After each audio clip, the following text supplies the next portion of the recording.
खराब परफॉर्मेंस करती है, जब उसके जो एसेट्स होते हैं वो डिप्लीट होते हैं, तो आरबीआई इस प्रकार के प्रतिबंध लगाती है, उस पर इंक्वायरी करती है, डिप्लीट होने वाले एसेट्स को रोकने की कोशिश करती है। अभी मेरे पास इसकी पूरी जानकारी नहीं है, लेकिन इसकी जो प्राथमिक जानकारी है उसके आधार पर मैं कहना चाहता हूं कि निश्चित रूप से आरबीआई ने जो कार्रवाई की है वो सोच समझ कर ही की होगी। तो महाराष्ट्र के बीजेपी नेता किरीट सोमैया ने कहा कि बैंक पर गड़बड़ी के आरोप थे, इसी के चलते आरबीआई ने कार्रवाई की है। क्या कुछ कहा किरीट सोमैया ने, आपको सुनवाते हैं। इंडिया बैंक पर रिजर्व बैंक ने निर्बंध लगाया है। मैं डिपॉजिटर से प्रार्थना करूंगा कि आपको 5 लाख रुपए तक की बैलेंस फिक्स डिपॉजिट इंश्योरेंस के अंदर वापस मिलेगी।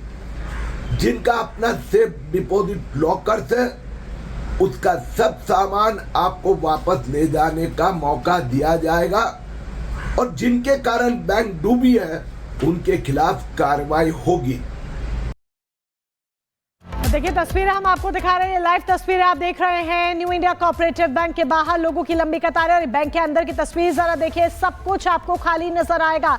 इस बैंक में जहां पहले कर्मचारी बैठकर काम किया करते थे, लेकिन अब ऐसा कुछ भी नहीं है, क्योंकि अनियमितताओं के चलते बैंक पर 6 महीने के लिए बैंक बैन लगा दिया गया है आरबीआई की तरफ से। जतिन हमारे सहयोगी लाइव मुंबई से हमारे साथ जुड़ चुके हैं। जतिन, हेल्पलाइन नंबर तो जारी कर दिया गया है बैंक की तरफ से, लेकिन समाधान कैसे होगा, क्योंकि बैन की वजह से जनता बेचैन अभी भी है। आज बिल्कुल, और यही सवाल उन अकाउंट्स होल्डर का भी है जिनका पैसा इस बैंक में जमा है। हालांकि हेल्पलाइन नंबर जारी किया गया है, जिसका असर ग्राउंड पर बिल्कुल देखने को मिल रहा है। अब जो भीड़ सुबह से हमें नजर आ रही थी वो थोड़ी कम है, लेकिन जिनके लॉकर्स हैं वो लॉकर्स अपना एक्सेस कर सकते हैं, वो सामान लेकर जा सकते हैं, और जैसे जैसे लोगों को जानकारी मिल रही है वो एक्सेस भी कर रहे हैं। लेकिन सवाल वही कि मेरे अकाउंट में पैसा है, मैं वो पैसा नहीं निकाल पा रहा हूँ, जो मेरा डेली खर्चा है वो मैं नहीं कर पा रहा हूँ, उसको लेकर सुबह से ही लोग काफ़ी हताश थे। सर, मैं देख रहा हूँ आप सुबह से काफ़ी लोगों को समझा रहे हैं, क्या सिचुएशन है अभी? लोग आ रहे हैं, परेशानी अपनी बता रहे हैं। सबसे मेन बात, टेंशन लीजिए नहीं, क्योंकि टेंशन हेल्थ के लिए बहुत ख़राब है।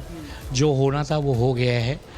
और दूसरी बात, लास्ट टाइम पे भी बहुत जन ने सुसाइड किया। ओशीवारा बैंक, कोई बैंक का नाम क्या था वो बैंक, पैसा कैसे मिलेगा जिसको खर्चा करना? उधर 90 डेज का वो लोगों ने लिखा है, लॉकर का वो लोग अलाउ कर रहे हैं। जो भी है 100% सेफ तो नहीं है। प्राइवेट बैंक्स का अभी इंश्योरेंस की बात कर रहे हैं आप, कितनी समस्या है एक आम आदमी को अगर 90 दिन तक पैसा ब्लॉक हो जाता है तो? अभी मुझे कुछ खरीदना है, गूगल पे करना है, नहीं हो रहा है, और कोई उधारी देता नहीं है, तो अभी क्या करेंगे आप लोग बताओ? आप लोग बोलते हैं 6 महीना, तो 6 महीने तक कैसा निकालेंगे? 6 महीने तक कैसा खर्चा कर लेंगे? 3 महीने 90 डेज। हाँ, वो 90 डेज, अभी दूसरा बोलता है 6 महीने की अपनी अपनी समस्याएं हैं, और मैं आपको तस्वीरें दिखाऊं, सुबह यहाँ पर भीड़ थी, कुछ और लोग भी लगातार आ रहे हैं। सर, समाधान निकल रहा है कुछ? क्या समाधान निकलेगा ना, ये गारंटी है पूरा बैंक का कि हमें पैसा मिलेगा ही, आश्वासन पूरा गारंटी है।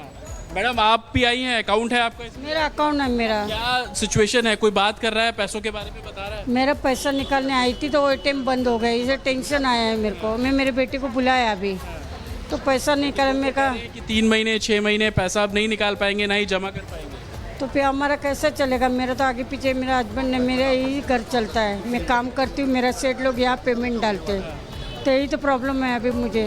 सर, आपको कितनी समस्या हो रही है? सर, बहुत प्रॉब्लम हो रहा है। मेरा ईएमआई जाता है बैंक का, मैं क्या बताऊँ कि मैं इतने टेंशन में है। मेरा बजाज का ईएमआई जाता है, अभी मैं अकाउंट्स में, मेरे को क्या करें आप बताइए, आप लोग ठीक है जतिन, लोगों की ईएमआई जाती है, परेशान हो रहे हैं कि 90 दिनों तक पैसा ब्लॉक हो चुका है, अब कैसे मिलेगा, ये एक बड़ा सवाल है। लेकिन इसी बीच अब अगली खबर की तरफ रुख करते हैं, और ये खबर महाकुंभ प्रयागराज से जुड़ी हुई है, जहां पर 50 करोड़ का जो आंकड़ा है वो पार हो चुका है।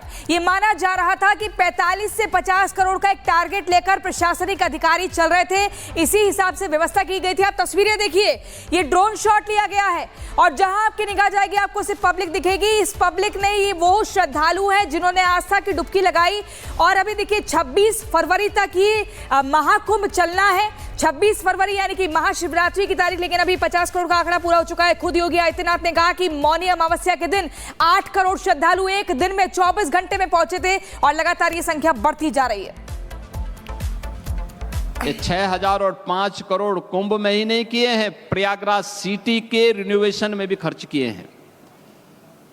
कुंभ के आयोजन में कुल 1,500 करोड़ रुपए खर्च हुए हैं और बदले में अगर उत्तर प्रदेश को 3 लाख करोड़ रुपए का लाभ होता हो और यहां की अर्थव्यवस्था सुदृढ़ होती हो तो मुझे लगता है कि यह उत्तर प्रदेश के नौजवानों के लिए, उत्तर प्रदेश की जनता जनार्दन के लिए और नए भारत के नए उत्तर प्रदेश के लिए, जिसे हम आदरणीय प्रधानमंत्री जी की प्रेरणा से भारत के ग्रोथ इंजन के रूप में स्थापित कर रहे हैं, उस दृष्टि से अत्यंत उपयुक्त है और समीचीन है।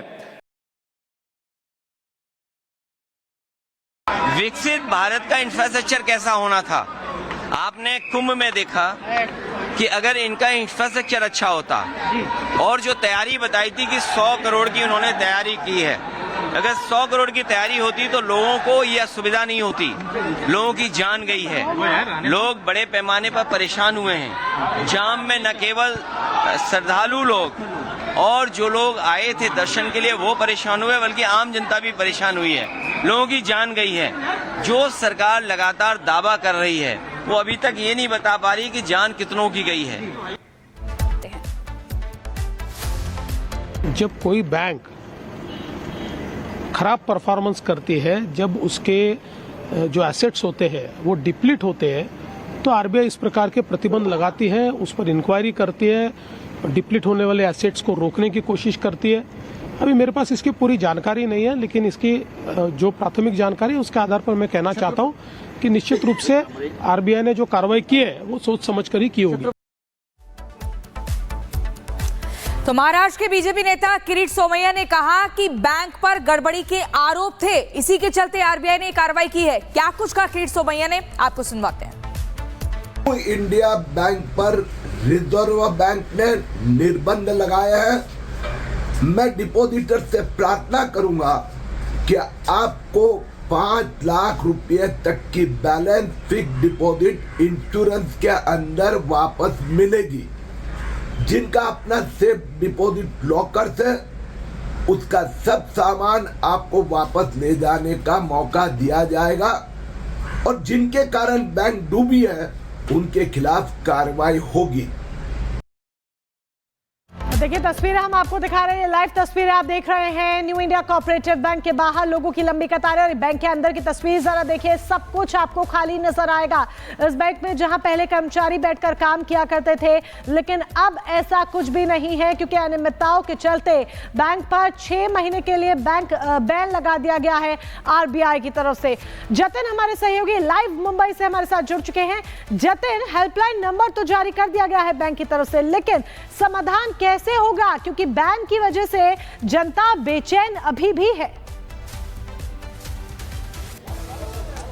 आज बिल्कुल, और यही सवाल उन अकाउंट्स होल्डर का भी है जिनका पैसा इस बैंक में जमा है। हालांकि हेल्पलाइन नंबर जारी किया गया है जिसका असर ग्राउंड पर बिल्कुल देखने को मिल रहा है। अब जो भीड़ सुबह से हमें नजर आ रही थी वो थोड़ी कम है, लेकिन जिनके लॉकर्स हैं वो लॉकर्स अपना एक्सेस कर सकते हैं, वो सामान लेकर जा सकते हैं और जैसे जैसे लोगों को जानकारी मिल रही है वो एक्सेस भी कर रहे हैं। लेकिन सवाल वही कि मेरे अकाउंट में पैसा है, मैं वो पैसा नहीं निकाल पा रहा हूँ, जो मेरा डेली खर्चा है वो मैं नहीं कर पा रहा हूँ, उसको लेकर सुबह से ही लोग काफ़ी हताश थे। सर, मैं देख रहा हूँ आप सुबह से काफ़ी लोगों को समझा रहे हैं, क्या सिचुएशन है? अभी लोग आ रहे हैं पर